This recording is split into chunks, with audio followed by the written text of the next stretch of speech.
Jangan kacau staff saya, diorang tengah kerja. Hello, cantik rupamu. Kau bukan jenis yang ku nampak selalu. Farid.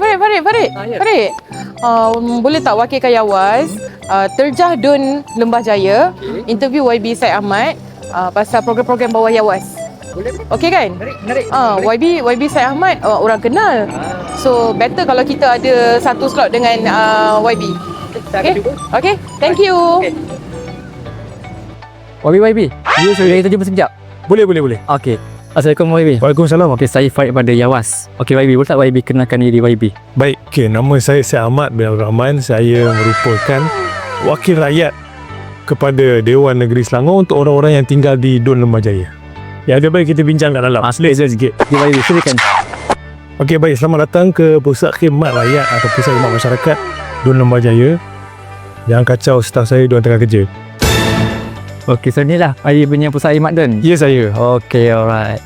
Okey YB, apa yang YB tahu tentang Khairat Darul Ihsan atau KDE?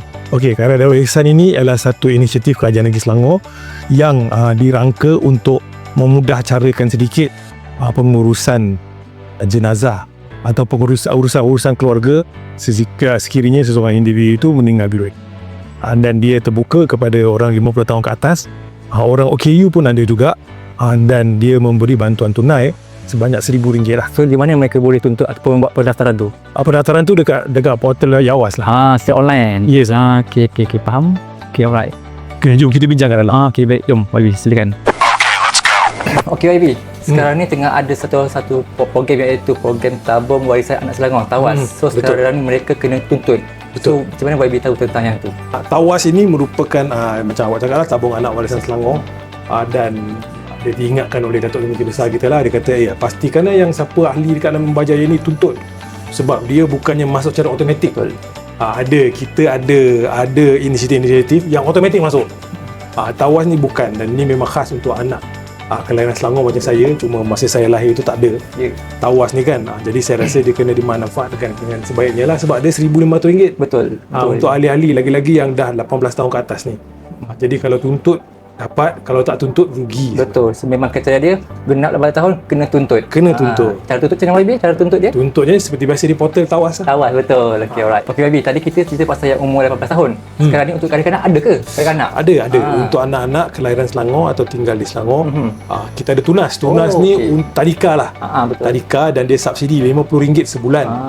Untuk keluarga yang pendapatan isi rumahnya RM5,000 ke bawah. Dan ini sekali lagi lah, dia kena mohon, dan insya-Allah benda ni penting. Kenapa benda ni penting? Sebab anak-anak ni daripada dia lahir sebenarnya dia belajar. Betul. Tapi tadika ni peringkat pertama atau fasa pertama dia belajar secara berstruktur dengan kawan-kawan dia. Biasanya sebelum ni dia belajar kat rumah, mak dia ajar ke ayah dia ngajar mengaji.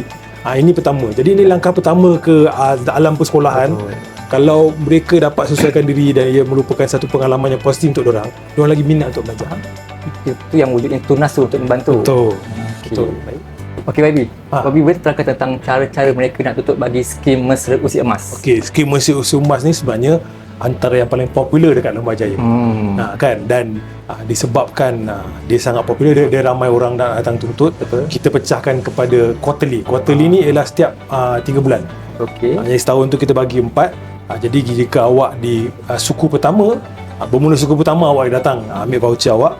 Suku kedua awak minta hari lahir suku kedua, ambil pada suku kedua, dan seterusnya lah sampai fasa fasanya. Dan ini menolong sebab kita lebih teratur sedikit. Kalau dulu tak ada benda ni, tak ada fasa ni, bulan 1 semua dah datang. Itu yang crowded semua tu. Dan ada juga kadang-kadang lupa kan. Dan kita panggil skim mesra usia emas. Geng-geng warga emas dekat Lembah ni dia panggil birthday voucher. Yang ada voucher hari lahir. Waktu birthday. Ya. Sebab dia sering dikaitkan atau dekat dengan tarikh lahir tu. Faham? Okey YB, last. Apa pandangan YB kepada semua masyarakat, terutama di Selangor dan Lembah Jaya utamanya? Okey, pandangan saya ialah macam ni. Kerajaan Negeri Selangor ada bermacam-macam inisiatif kan di bawah satu payung nama yang besar lah, ya ISP, Inisiatif Selangor Penyayang. Dia lebih kurangnya ada 40 lebih. Saya nak hafal semua pun terus terang cakap parah kan, saya tak dapat. Tapi dia lebih kurang daripada lahir sampai ke akhir hayat. Kan ada untuk semua golongan ada. Bukan saja usia emas, untuk untuk isi rumah, untuk keluarga ada SADIS, Sim Air Darul Ihsan. Untuk kita punya anak-anak istimewa ada Yanis, Yayasan Anak Istimewa Selangor. Untuk kita punya ibu yang bekerja ada, kita ada mama kerja. Kan untuk kita punya abang-abang rider pun ada juga. Jadi kalau boleh tu datang, kalau nak tahu dengan lebih lanjut boleh buat kajian sendiri atau research sendiri, ataupun datang ke pusat khidmat saya. Untuk orang Lembah Jaya datang, kita akan cuba sesuaikan mana yang ada untuk siapa yang nak siapa yang nak meminta atau siapa nak join inisiatif ni. Dan kalau susah tu, katakan kadang-kadang online dia susah, kita boleh tolong. Isikan borang semua kita boleh tolong buat. Ada perangkat yang akan membantu. Yang akan membantu kan. Dan sekarang buat masa sekarang ni antara fokus kami sebenarnya ialah Khairat Darul Ihsan. Kan kami sebenarnya kita dah pasang niat dekat pusat khidmat masyarakat Lembah Jaya ni, kita nak seramai boleh orang Lembah Jaya register untuk Khairat Darul Ihsan ni. Jadi jangan segan, kalau tak biasa register atau tak biasa daftar online, jangan segan, kami boleh buatkan. Kan, jadi saya nak meminta, saya nak merayu sebenarnya kepada orang Lembah Jaya supaya datang ke pusat khidmat kami dan tengok macam mana kami boleh membantu dari segi mendapatkan inisiatif-inisiatif yang disediakan oleh Kerajaan Negeri Selangor. Jumpa nanti insyaAllah dekat office. Okey, baru selesai kita punya terjah bersama YB Syed Ahmad. Jadi YB, terima kasih atas kerjasama yang diberikan. Kita berjumpa lagi akan datang. Jumpa datang lagi. Baik, boleh. Okey. Alright.